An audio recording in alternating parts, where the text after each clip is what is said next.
In the summer of 1863, America was a nation torn asunder. Brother fought against brother, divided by ideology and destiny. The Confederate Army of Northern Virginia, under General Robert E. Lee, pushed north into Pennsylvania, seeking a decisive victory.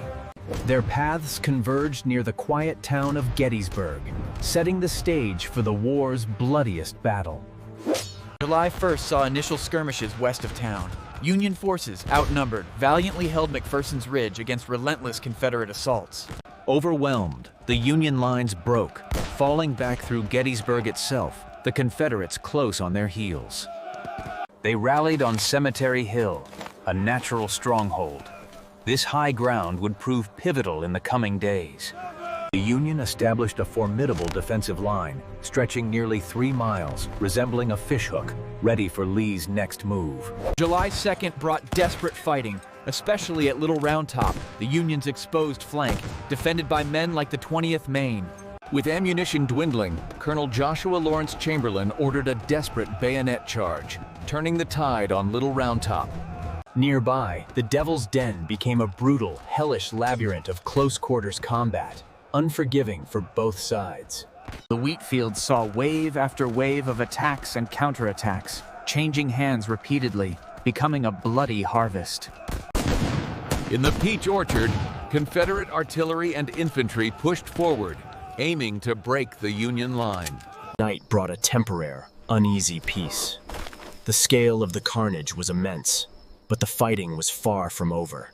Night brought a temporary, uneasy peace. The scale of the carnage was immense, but the fighting was far from over. Then came the Grand Artillery Barrage, one of the largest in history, a deafening overture to Lee's desperate gamble. Then came the Grand Artillery Barrage, one of the largest in history, a deafening overture to Lee's desperate gamble. Across the open field, nearly 13,000 Confederate soldiers, led by Major General George Pickett, formed for their fateful charge. A mile of open ground, under a relentless Union barrage. It was an act of incredible bravery and profound desperation. A few reached the high water mark of the Confederacy, a brief, bloody breach, before being repulsed with horrific losses. Pickett's charge shattered the Confederate Army. Lee's invasion of the North had failed, decisively. Just a day after Gettysburg, another hammer blow struck the Confederacy. Vicksburg fell to Union General Ulysses S. Grant. This secured the entire Mississippi River for the Union, effectively splitting the Confederacy in two. In late 1863, Grant continued his rise, orchestrating crucial Union victories around Chattanooga. The Battle of the Wilderness was a terrifying, blind struggle in dense, burning woods, where tactics meant little. Grant brought a new, aggressive strategy to the Eastern Theater, directly confronting Lee's army. Spring 1864 saw the launch of the Overland Campaign, a brutal, relentless push towards Richmond. The Battle of the Wilderness was a terrifying, blind struggle in dense, burning woods, where tactics meant little. At Spotsylvania, trench warfare became the norm, with brutal, prolonged fighting over entrenched positions. The bloody angle saw over 20 hours of relentless hand-to-hand combat, arguably the most intense of the war. Cold Harbor was a catastrophic Union assault, a frontal attack against impregnable Confederate defenses, resulting in immense casualties. Despite heavy Union losses, Grant's strategy was one of attrition, grinding down Lee's shrinking army, knowing the North could replace its men. Unable to take Richmond directly, Grant settled into a protracted siege of Petersburg, the vital rail hub south of the capital. Life in the trenches was a grim monotony, punctuated by sudden danger, disease, and the constant presence of death. For the Confederates, the siege meant dwindling supplies, starvation, and a slow, agonizing decline in morale. A daring Union plan under explodum lines at the crater. Despite setbacks, Grant's relentless strategy continued, extending the siege lines, stretching Lee's already thin forces. While Grant besieged Lee, General William Tecumseh Sherman began his audacious march through Georgia. Sherman engaged Confederate forces in a series of flanking maneuvers and sharp engagements, closing in on the vital city of Atlanta. On September 2, 1864, Atlanta fell, a crucial victory that boosted Union morale and ensured Lincoln's re-election. Sherman then embarked on his infamous March to the Sea, a campaign of total war aimed at breaking the South's will to fight. His troops destroyed anything of military value: crops, railways, infrastructure, starving the Confederacy of resources. The march brought the harsh realities of war directly to the Southern populace, impacting civilians profoundly. By Christmas 1864, Sherman captured Savannah, presenting the city as a Christmas gift to President Lincoln.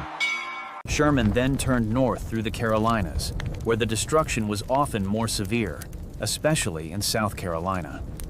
The capital, Columbia, burned to the ground, a symbolic and devastating blow to the Confederacy. Back in Virginia, Grant's continuous pressure finally broke Lee's lines around Petersburg in early April 1865. With Petersburg's defenses breached, the city fell, sealing the fate of the Confederate capital. Lee's army and the Confederate government were forced to evacuate Richmond, which was soon engulfed in flames. Just days later, President Lincoln walked through the streets of Richmond, greeted as a liberator by newly freed slaves. Lee's army, starving and decimated, began a desperate retreat westward, relentlessly pursued by Grant. At Sailor's Creek, a quarter of Lee's remaining army was captured, a devastating blow. Grant's forces maintained their relentless pursuit, cutting off escape routes, tightening the noose. On April 9, 1865, General Lee, with no other option, rode to Appomattox Courthouse. There, he met General Ulysses S. Grant in a dignified, somber encounter that would end the war. Grant offered generous terms. Confederate soldiers could return home, keeping their horses and sidearms. The formal surrender took place over the next few days, a scene of quiet dignity and immense historical weight.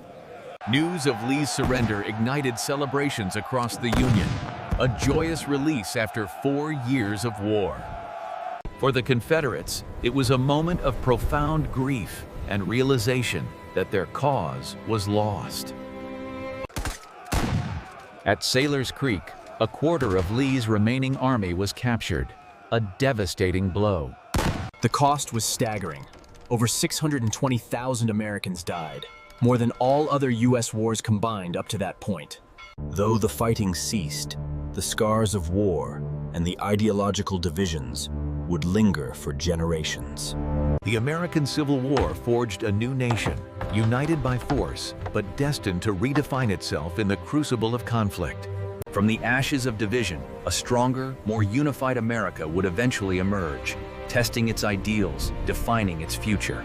The war irrevocably ended slavery, fulfilling Lincoln's Emancipation Proclamation, transforming the nation's social fabric. African American soldiers played a crucial role, fighting for their own freedom and the Union cause.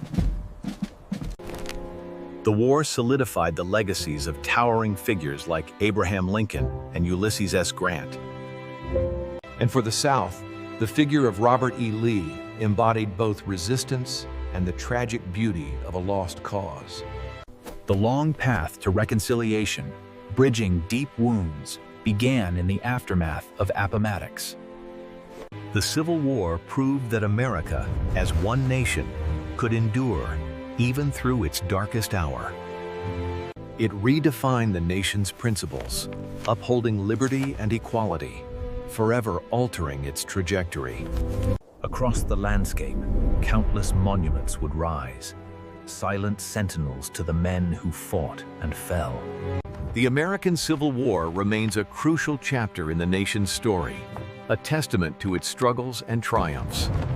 The paths diverged, yet eventually converged, shaping the modern American identity. Its lessons on liberty, unity, and sacrifice continue to resonate, reminding us of This pivotal conflict, from Gettysburg to Appomattox, forever